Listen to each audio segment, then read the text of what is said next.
आज हूँ आम एक स्मरणीय मुहूर्त जे आज दिवस रे आम विद्यालय 1999 मसीहा बैच छात्र छात्री माने से माने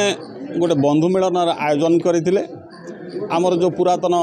शिक्षक जो माने सब थिले से मानकु सब आमंत्रण करते एवं वर्तमान शिक्षक मानकु मध्य आमंत्रण करते समस्त मिसिकी परस्पर भाव संपर्क रे भावर आदान प्रदान होता एवं तांकर से स्मृति से दिनर स्मृति को से माने रोमंथन करते तेणु आज दिवसटी आमको से पुराणा कथा को सब मन पकई देइथिला एवं गुरुमान को सम्मानित संबर्धित करते तेणु यही कार्यक्रम आम विद्यालय पई मध्य एक अपूर्व सुजोग आनिक देइछि कहीं आ अल्प दिन पर आम विद्यालय सुवर्ण जयंती उत्सव पालन करने को जाऊँगी तेणु से सबु बैचर पिला सहित जोगसूत्र रक्षा कर सुवर्ण जयंती आउरी सुंदर रूपे पालन करेंगे बोलिकी आशा आम